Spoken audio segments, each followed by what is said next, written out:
सबको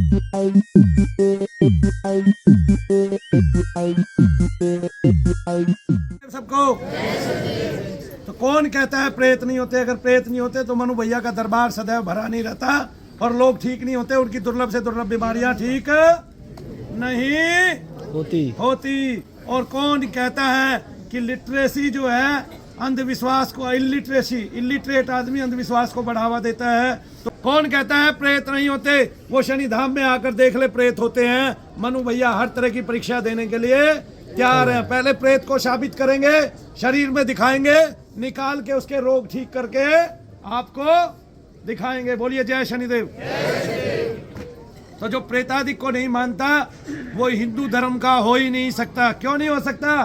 क्योंकि वेद व्यास जी ने 18 पुराणों में से 12 पुराण के अंदर प्रेतादिकों का जिक्र किया है। भगवान गीता के अंदर स्वयं कहते हैं प्रेत को पूजेगा, प्रेत और देवताओं को पूजेगा, जिसको भी पूजेगा वैसा ही बनेगा। प्रेत पितरादिकों को पूजेगा तो वैसा ही हो जाएगा और उसी को प्राप्त कर लेगा, क्योंकि अर्जुन मैं तेरी श्रद्धा वहीं पे स्थापित कर दूंगा। तो जो लोग प्रेत को और पिशाचों को पूजते हैं उनकी श्रद्धा वहीं स्थापित हो जाती है। जो लोग देवताओं को पूजते हैं वो देवताओं को प्राप्त हो जाते हैं। मनु भैया देवता को पूजते हैं, बेशक देवता को प्राप्त हो जाए, कोई फर्क नहीं पड़ता, क्योंकि कम से कम देवताओं को तो प्राप्त हुए। जो लोग यहाँ रह के जीवन को साधारण तरीके से जी गए, वो ऊपर वाले का कोई भजन नहीं किया, वो ऊपर कदापि पहुंचे ही नहीं। और जिसकी आत्म अनुभूति हो चुकी है उसको कोई फर्क नहीं पड़ता।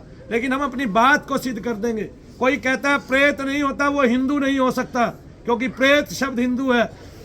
आया समझ में? हमारी भाषा से उत्पन्न है प्रेत शब्द और हमारे पुराणों आदि में सब में उत्पन्न है, संस्कृत से ही उत्पन्न है प्रेत शब्द। और फिर हम प्रेत को ना माने हमारी मूर्खता है, जिससे समाज का अंग अंग विकृत रूप में हो गया है, जिससे समाज में पीड़ितों की संख्या बढ़ती जा रही है। हम उसको ना माने हमारी मूर्खता है। कितने लोग थे जिन्होंने डॉक्टरों से इलाज कराया? हाथ उठाना। और मुझे ये बताएं जोर से, क्या आप में से किसी को भी प्रेत बाधा थी?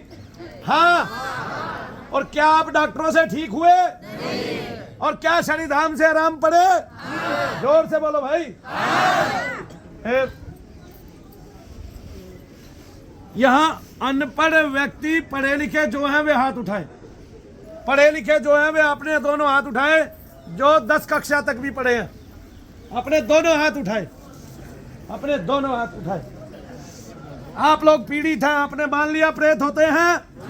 आप लोग पीड़ित हैं, आपने मान लिया प्रेत होते हैं? आप लोग पीड़ित हैं, आपने मान लिया प्रेत होते हैं? तो दीपक चौरसिया जी आप ये देख लेना। और केवल जी न्यूज से ही नहीं, सारे न्यूज चैनलों से मनु भैया का दावा है, आप यहाँ मैं सिद्ध कर दूंगा प्रेत होते हैं। ठीक है। और आगे 25 तारीख के बाद सबने अपनी डॉक्टरों की फाइलें लेके आनी है, तभी मैं ठीक करूंगा आपको। आपका कार्ड बनेगा बाकायदा और सारी दुनिया को मैंने दिखाना है प्रेत शब्द झूठा नहीं। अरे तुम पाश्चात्य हो गए, तुमने तू को बुरा शब्द मान लिया, तू शब्द को गाली मान लिया, मूर्खता है हमारी। अरे तू शब्द से तू ब्रह्माणी, तू छत्राणी है, अब्बे तू है जगदम्बे काली। जो सर्वभाव निहित है जिस तू शब्द में, दुनिया का सबसे छोटा शब्द तू, उसको हमने बुरा मान लिया है। हमारी मूर्खता है। इसका मतलब क्या है? हम अपने धर्म को पिछाड़ रहे हैं, हम अपने धर्म को बिगाड़ रहे हैं। जहां हम नमस्ते को छोटा मानते हैं और हेलो को बड़ा मानते हैं, हमारी परिभाषाएं बदल दी हैं। लेकिन प्रेत शब्द को आते ही लोगों की आंखें घूम जाती हैं। कोई शैतान कहे ठीक, हमने प्रेत कह दिया गलत। कोई जिन कहे तो है, हमने प्रेत कह दिया तो है नहीं। तुलसीदास जी कहते हैं प्रेत पिशाच डाक चंडाला, भूत निशाचर अरुबेताला, भूत पिशाच निकट नहीं आवे, महावीर जब नाम सुनावे, नासे रोग हरे सब पीरा, जपत निरंतर हनुमत। ये सिद्ध कर दे, मैं अपने सारे ग्रंथों को अग्निकुंड में स्वाहा कर दूंगा अगर ये सिद्ध कर दे प्रेत नहीं होते हैं। और मैंने सिद्ध कर दिया प्रेत होते हैं, तो ये अपने काम धाम छोड़ के दुनिया के प्रेत निकालने में मदद करे और भगवान के नाम का जप करे। मंजूर? मनु भैया की शर्त मंजूर है किसी को? आ जाए शनि धाम में, दुनिया का कोई सा भी चैनल आए और विश्वास करे, यहाँ आके वो कभी हारेंगे नहीं, मनु भैया हारेंगे नहीं। शनिदेव महाराज की शपथ है, मनु भैया नहीं हारते इनसे, किसी से भी कोई नहीं हरा सकता मेरे को, मेरी विद्या में, पूरे जगत में, पूरे ब्रह्मांड में। आपकी फाइल होगी इतनी मोटी, आपकी बीमारी होगी इतनी मोटी, अगर वो प्रेत के कारण होगी तो मनु भैया निकालेंगे। डॉक्टर कदापि आपको ठीक नहीं कर पाएगा। यहाँ कौन कौन व्यक्ति ऐसे बैठे हैं जिनके 10-10 साल से इलाज चल रहे थे डॉक्टरों से, वे खड़े हो जाएं अपनी जगह पे। 15 साल से खड़े हो जाए, 15 साल, 10 से ऊपर साल वाले खड़े हो जाए अपनी जगह। जिनके 10 से ऊपर है 15 साल, इनके 15-15 साल से इलाज चल रहे थे। डॉक्टर क्या बता रहा था आपको, बताओ। आप चेक करते कुछ ठीक ही नहीं होता, पैर से एकदम लंगड़ हो गई हूँ। पैर से लंगड़ हो गई, डॉक्टर करते हैं ठीक, कुछ नहीं होता। हाँ, फिर मैं दर्द नहीं हुई, कुछ बताते नहीं, दवाई डिप्रेशन की दवाई देनी चालू की, बैठो। हाँ, वो दर्द अलग अलग था, फिर डॉक्टर ने डिप्रेशन की दवाई चालू की आपकी। बैठ जाओ। आपको 22 साल से ज्यादा हो गई, डॉक्टरों से दवाई लेते, क्या चालू किया फिर आपका? सांस फूलना, घर में 3 लोग हैं। अब क्या होता है आपको? अब कुछ भी नहीं होता है, यहाँ जब से आए हाँ। अच्छा आ गया, बैठ जाओ। हाँ, क्या बताया डॉक्टर ने? साइको है, अब लगता है साइको है। बैठ जा, अब लगता है साइको है, साइको बता दिया डॉक्टर ने। हाँ, 13 साल से दवाई, अब आराम पड़ रहा है। दवाई खा रही है, अभी थोड़ी दवाई चल रही है। बंद करेगी? हाँ, पता चल गया क्या हाँ, है? यही बैठो। हाँ, कहीं गए, कहीं बीपी हाई हो जाती थी, अब डॉक्टर अब नहीं होता। हाँ, अब ठीक है, आराम है। बैठ। हाँ, बैठ जा, तुझे तो पागल करार दे दिया होगा। बैठ जा। हाँ, 16 साल से क्या बताया था? नहीं बीमारी, पैरालाइज, लकवा, प्रेत के कारण बच्चे नहीं होते थे। 16 साल दवाई खाई, डॉक्टर नहीं ठीक कर पाए। क्यों नहीं ठीक कर पाए? क्योंकि प्रेत बाधा थी। अब आराम है, अब आराम है। बैठो। हाँ, बैठिए। अब दर्द है? अब बताई थी, दर्द है? अब कम हुए दर्द? कम हो गया। कहाँ आने से? नहीं आने, शनि धाम में आने से। कैसा साल दवाई खाई? 20 साल हो गए। हुआ डॉक्टर से कुछ? हाँ, और आराम, टट्टू, दवाई खा के चलो हटरी। 15 साल से दवाई खा रही थी, क्या बताया डॉक्टर ने? डिप्रेशन बताया। अब आराम है? लग आज ही आई है, आराम है? कितना आराम है? इतना एकदम अभी नहीं हुआ, लेकिन आराम पड़ेगा। आपको आराम होने लग गया, आपको विश्वास हो गया मुझे प्रेत बाधा ही थी। अब है? कितनी है? आराम है, पहले से 5वीं बार आया हूँ। 5वीं बार आए, आराम है। दवाई खाते हुए किस चीज की? गठिए भाई की, और मनु भैया के पास आया, पहले दिन में से ही दवाई खाना बंद कर दी थी। आराम? अभी सिर्फ एक गोली खाता, उसका भी चौथा हिस्सा। और आराम? आराम अभी आपके सामने ही है। क्या होता था, अब क्या नहीं होता? जो चलते भी नहीं थे वो आपके सामने खड़े हैं। हाँ, और दौड़ के भी दिखा सकते हैं। जो खाना नहीं खाते थे, पानी नहीं पीते थे, वो आज आपके सामने बिल्कुल स्वस्थ बैठ जा। खड़े। कैसा पहली दवाई बार खाई? है। बैठो। कितना पैसा खर्च किया डॉक्टरों पे? हजारों के हिसाब से। अब समझ में आ गया, प्रेत बाधा को पिटवायु आज थी। मैं हाँ जी, मानता हूँ। 18 साल दवाई खाई, डॉक्टरों से कुछ भी हुआ? तेरे 20 से 25 लाख रुपए लगे। लेकिन बीमारी से बीमारी, मतलब एक भी बीमारी नहीं छोड़ी कि उसने बताई ना। और लास्ट टाइम में जब उनको बिल भरना होता तो कहते हैं इसने दिमाग में अपनी बीमारी बैठा रखी है। दिमाग में बैठ। अब कहाँ गई वो दिमाग से बीमारी? प्रेत बाधा डॉक्टरों से कदापि ठीक नहीं हो सकती। कुपित वायु का कोई इलाज नहीं है किसी भी डॉक्टर के पास। प्रेत बाधा का कोई इलाज नहीं किसी भी डॉक्टर के पास। आयुर्वेद चिकित्सकों के पास नहीं, जबकि ये उनकी विधा है। वो बता ही नहीं रहे, वो समझा ही नहीं रहे, वो भगवान का नाम ले ही नहीं रहे। और ये भगवान के नाम के बिना जाती ही नहीं है, वो यज्ञ के बिना जाती ही नहीं है। और कितना पैसा लगा?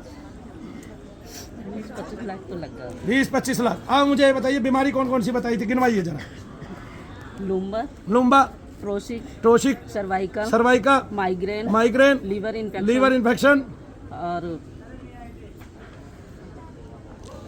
ऐसी चीजें पर आ रही है। और घबराहट होती थी। बहुत और ज्यादा, मैं तो काम भी नहीं कर पाती थी। अब आपको कौन सी बीमारी महसूस होती है इनमें से? थोड़ी सी घबराहट होती है बस, उसके अलावा खत्म सारी।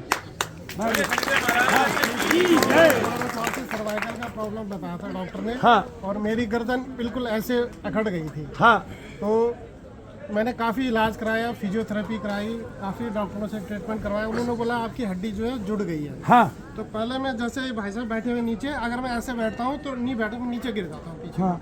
लेकिन जब से मैं शनि धाम में आया, मैं 9वीं बार आया हूँ और मैं अब आराम से बैठा हूँ। थोड़ा सा अभी स्ट्रेस तो है पर बैठ, मेरी गर्दन खुल गई, आप देख रहे हैं गुरु जी। मैं बोलो शनिदेव महाराज की। खालिस दौरा बताया था। फिर देखो। हाँ फिर अब तो मुझे बहुत फर्क है, यहाँ पे आने से बहुत फर्क पड़ गया। तो फालिस दौरा कहाँ है? अब नहीं है, देखो यहाँ मेरा दवाई खा रही है?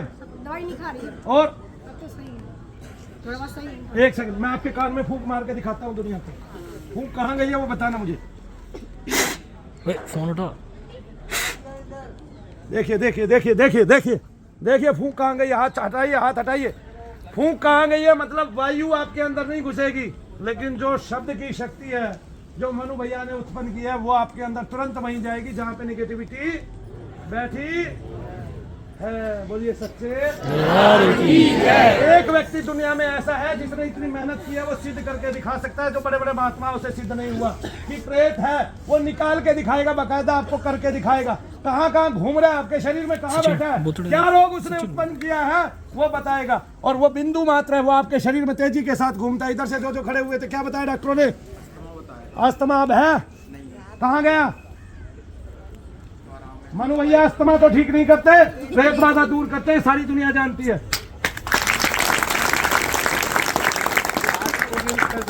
हाँ पूरे शरीर में दर्द कभी कहीं अब और दिन में कम से कम भी 4 बार 5 बार खाना खा ले तो फिर भी भूख लगी है। हाँ अब आराम है।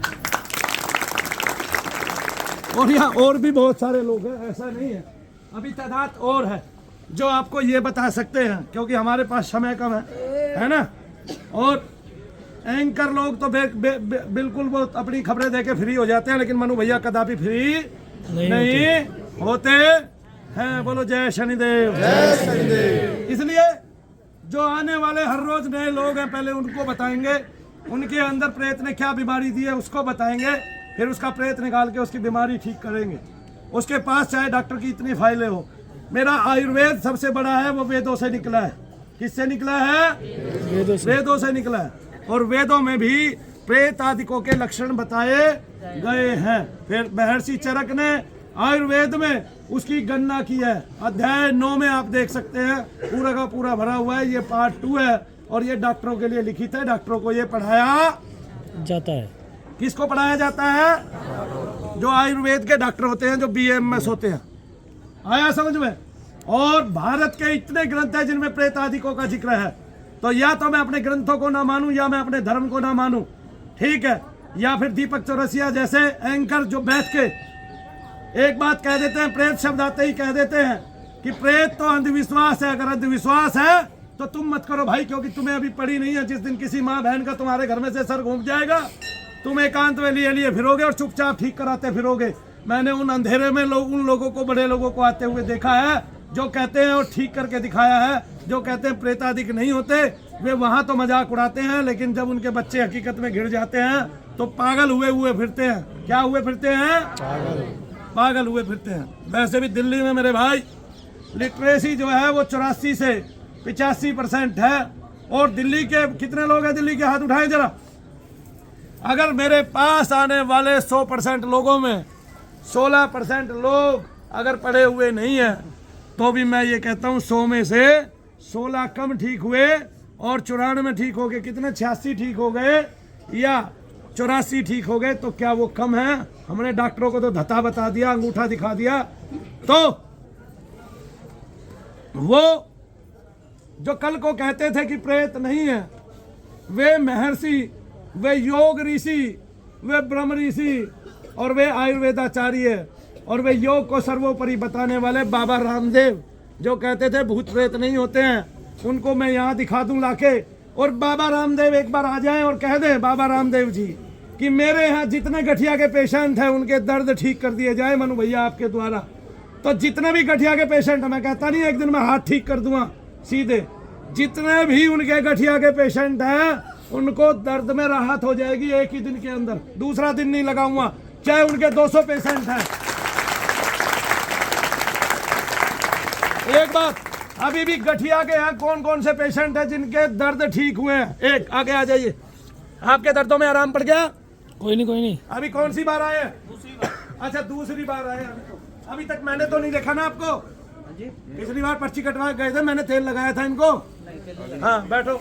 और कौन है जो पहले से आ रहा था? अभी एक भाई ने बोला था ना गठिया का पेशेंट हूँ। आप हैं, आपको आराम पड़ गए, आप गठिया के पेशेंट हैं।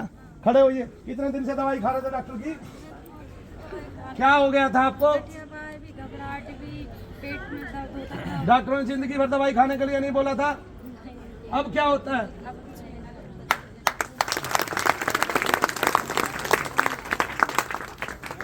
जय शनिदेव सबको। ये लोग सिद्ध करे प्रेत नहीं होते हैं, तो हमारे जितने ग्रंथों में प्रेत का जिक्र आया सारे ग्रंथों को मैं स्वाहा कर दूंगा उसी अग्निकुंड में, जिसमें लिखते हैं कि सब चीजें जल के पवित्र हो जाती है। और मैंने सिद्ध कर दिया तो वो अपनी किताबें जो अंग्रेजियत की उन्होंने पढ़ी है वो यहाँ लाके फूंक दे, मनु भैया को दे दे, किसी के काम आ जाएंगी। अग्नि में डालते ही भभूति बना देंगे हम मंत्र के द्वारा उसको भी, और उससे भी लोगों को लाभ दिखा देंगे। एक दीपदान की प्रक्रिया सर्वोपरि जगत में, ठीक है, उसी से मैं सारे काम करा सकता हूँ आपके। आपने दीप किस किसने जलाया? जिनको खुजली हुई हाथ उठाना जरा, जिनको खुजली हुई दीप जलाने से दिखाओ। देखो, सारी दुनिया में किसी ने नहीं सोचा होगा कि दीपदान का ऐसा विशिष्ट प्रभाव हो सकता है, आंखों देखा चमत्कार हो सकता है। क्या बात है, बोलो जय शनिदेव। जय शनिदेव। कोई भी बात व्यर्थ में ना करने वाले, प्रत्येक बात के पीछे सत्य छिपा हुआ है और उस सत्य को मनु भैया उजागर करने वाले हैं। अगर कोई कहता है संसार में प्रेत ढकोसला है, वो मूर्ख है। अगर किसी प्रेत की सवारी वाले पे, क्योंकि उसमें दो वजन होते हैं, एक अपनी बुद्धि अपना मन होता है उसके अंदर, एक अपनी आत्मा होती है और साथ में प्रेत की होती है। और प्रेत का मतलब ये नहीं है वो शरीर लेके बाहर खड़ा है। ये जो मूर्ख लोग है ना, जो कहते हैं मुझे प्रेत दिखा रहे, भाई दिखा गया वो तो बिंदु का इतना सा गोला है, वो शरीर में घूमता है, वही दर्द करता है। वो कहते हैं मुझे प्रेत दिखाओ, ये सोच रहे हैं आदमी जैसा मरा है वैसा ही होगा प्रेत है। अरे भाई मूर्खो, ओ मूर्खो, हिंदुस्तानियों, तुम्हारी मूर्खता यही है कि तुम अपने धर्मों को नहीं समझ रहे, अपने धर्म को। तुम्हारी मूर्खता यही है कि तुम्हें अपने ग्रंथों का कुछ पता ही नहीं है। तुम्हारी मूर्खता यही है कि तुम दूसरे की अकल यूज कर रहे हो। आगे ना, तुम्हारी मूर्खता ये है जो गधे घास घोड़े, वो जो घोड़े गधे वो खा रहे हैं ना, जो खा रहे हैं वही तुम खा रहे हो।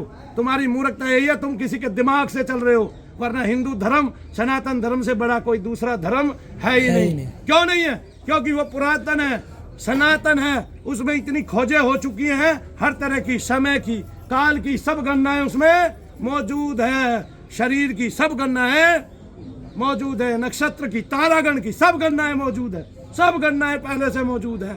हमें किसी इसरो की, क्या बोलते हैं उसको, नासा की जरूरत नहीं है। इसरो तो हमारा ही है ना।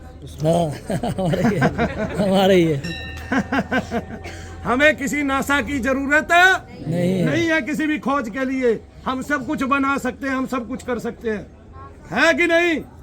तो सारे ऋषि आ जाएं, महात्मा आ जाएं, संत आ जाएं और पूछे मुझसे आप अपनी बात को कैसे सिद्ध करोगे, तो मैं सिद्ध करके दिखाऊंगा सारी दुनिया के सामने कि प्रेत होता है। मनु भैया के फूंक का मतलब अब आप समझ लीजिए, वरना आप कहेंगे, और कोई भी पढ़ा लिखा व्यक्ति वहां बैठ के कहेगा कि ये फूंक मारता है, आदमी बेहोश होके कैसे गिर जाता है। ये फूंक मारता है तो क्या होता है उस शरीर में? उस शरीर में जो तत्व रहता है, मामूली सा जो प्रेत रहता है, बिंदु मात्र, और जिसका रंग श्याम है, जो काला है, देखने में जो अंधकार का प्रतीक है, वो आपके शरीर में तेज गति से घूर्णन करने लगता है। जो चाहता था विश्राम करूं, वो ढोल बजने के बाद जग उठता है, वो गीत चलने के बाद जग उठता है और सर घूमने लगता है। एक बात बता दूं मैं, बाबा रामदेव योग करने वाले हैं आगे ना, लेकिन अगर किसी लड़की को प्रेत चढ़ा हुआ है और वो अपने सर को सेकंडों में कितनी बार घुमाती है, अगर वो किसी प्रेत से सर घूमने वाली लड़की का सामना करेंगे तो कदापि अपनी गर्दन को इतनी बार घुमा नहीं पाएंगे, बता दिया है तुम्हें। महाराज की एक बात, मैं पतंजलि का टूथपेस्ट ही यूज करता हूँ। दूसरी बात, लेकिन कोई कहे प्रेत नहीं है, बाबा रामदेव कहे प्रेत नहीं है, तो मैं सख्त विरोध करता हूँ। और अगर वो आर्य समाजी भी है तो भी वो सत्य से परे है। आया समझ में? आर्य समाज का मतलब ये जरूर है आप सत्य बोले और यज्ञ करें, लेकिन सत्य और यज्ञ कदापि अगर कोई अपने पूरे जीवन में बोले तो मैं ये कहता हूँ कि उसके पास कदापि प्रेत आने वाला नहीं है, उसके घर में कदापि प्रेत घुसने वाला नहीं है, शैतान आदि कोई भी आत्मा ऐसी कोई भी घुसने वाली नहीं है। केवल ईश्वर का ही उसके घर में पदार्पण हो सकता है, आह्वान हो सकता है ईश्वर का ही। बोलिए जय शनिदेव। जय शनिदेव।